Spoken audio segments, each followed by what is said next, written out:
yeah, I'm still gonna break out the green screen for Doctor Who. Quick reminder, I do not do spoiler free anymore. That is your spoiler warning. Here we go. The return of Dr. Mysterio, the latest Christmas special for Doctor Who, and I'll just kind of jump to the end. I like it. I like it a lot. Now, I can see where some fans of Doctor Who will not like it. It kind of depends on how strong the sort of cross-section is for you, your love of comic books, superhero comic books, and your love of Doctor Who, and whether you're okay with those two marrying. In my case, I love superheroes. I love superhero comic books. I love good superhero movies. I love Doctor Who. I am happy to see the two married. But I have a feeling that this is going to strain some Doctor Who fans. I don't want to call it willful suspension of disbelief, but there are some elements of Doctor Who that, first of all, let's be clear, have been there from the beginning. This is not Moffat ruining Doctor Who. I mean, the second Doctor had a story where he was trapped in the land of fiction, so this is not new stuff. But anyway, there's a whole section of Doctor Who fandom who don't like those sort of more fairy tale, more outlandish aspects, even if they find a way to kind of justify it within the world of Doctor Who.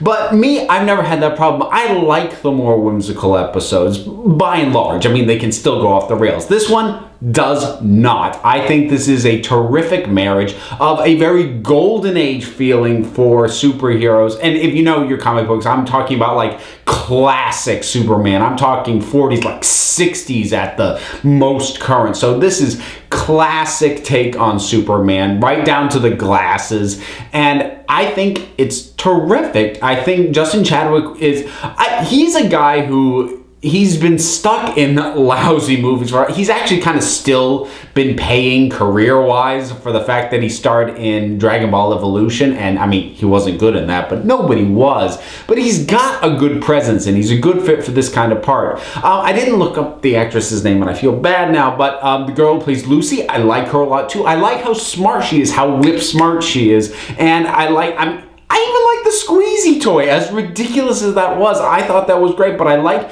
how quickly, she almost was like Sherlock Holmesian with how quickly she'd pick something up and then explain why she figured that out. It was just really cool to see. I like well-written, smart characters where they're not just know-it-alls and we get to see the process by which we understand they are smart.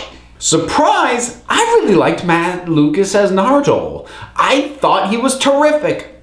Almost the whole time. I will grant his opening joke just landed with a thud, but he bounced back from that very quickly, and I love his rapport with Capaldi. I like the feel that he brings, this sort of, I like that he's sort of dopey and odd, but I don't think he's stupid. He's just way out of his depth, but at the same time, he's got the Doctor's number, and that's a funny mix to do, and I really like it. I didn't like it towards the end when he was panicking, he was getting choked, he was just screaming. That I could have done without, but aside from those two moments, almost everything he did or said was gold. I loved it. I like that he came back. I like that he's sticking around. He's in fact so good that I find myself wondering, do we need to add another companion to this? But again, I'll try not to be judgmental on a character who we haven't even met yet. But okay, we'll get off that kick. So a big relief for me, Peter Capaldi as the Doctor. It's not like I didn't know Capaldi was good as the Doctor. Of course he's good as the Doctor, but what I was really afraid of was that coming off of the previous series was that he was going to basically revert back to his first series. Now, I liked Capaldi's second series way better than his first series. And when I say I'm talking specifically in terms of his characterization. And I just liked how looser he got, how much more fun he was having. He was very serious that first series, and it worked. It wasn't bad, but I loved the transition. And some of the things that got said as the new series was being filmed, they said things that made me wonder, oh, are they gonna go back? And then they put him very solidly back in that series 8 costume, and I had liked the more casual, you know, occasionally he had a hoodie, and you know, I liked the Sonic sunglasses. So when those elements were being taken away and they had all added to the sort of aging rock star feel that I really liked about the Doctor in Series 9, I was worried I was going to lose that feel, but it's not gone. It's there. I love that he's right next to Lucy. Oh, don't worry, I'm an intruder too, and he's just snacking on sushi that he knows to bring snacks. It was so good, and it was so fun. I love these kinds of stories where the Doctor does save the day,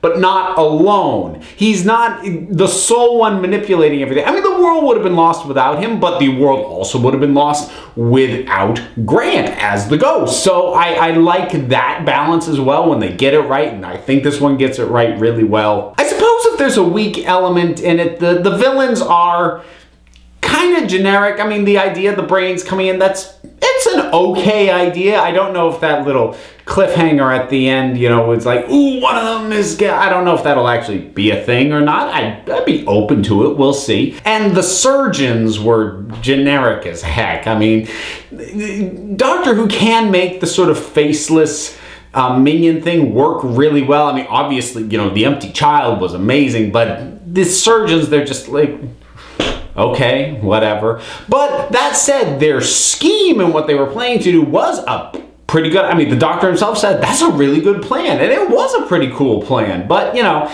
if there's a weak point to this, it's the villains. But the villains also aren't the point. And this is very much about the hero, about the ghost, and about the Doctor's connection with him, and all of that stuff. So the stuff that matters, the reason that the story is being told, is all excellent. And I really, really, really enjoyed this episode. Again, I get why some people might not. And if you like sci-fi but more fantasy elements, because I mean, I think by and large superheroes fall more in line with fantasy, really. There's lots of things that go on, particularly if you're reading the superhero comics as opposed to watching the movies. There's lots of things that happen just because. And that's fantasy approach to storytelling as opposed to sci-fi. And if that's not your bag, this may rub you the wrong way a little bit. For me though, this hit had a huge grin on my face, had an absolute blast. Now there was also the little bonus thing, the little sort of teaser for Series 10, and I'm not going to talk about that here. I'm going to do that in a separate video, but I'll give my thoughts on that as well. So, the return of Dr. Mysterio. Have you seen it? What did you think about it? Whatever you thought, drop something down in the comments and let's talk about it. Don't forget to like, subscribe, turn on notifications so you know when I've got new videos up. Check me out on Twitter at Council of Geeks. Give a listen to the Council of Geeks podcast available on iTunes and Stitcher. And until next time, this council is adjourned.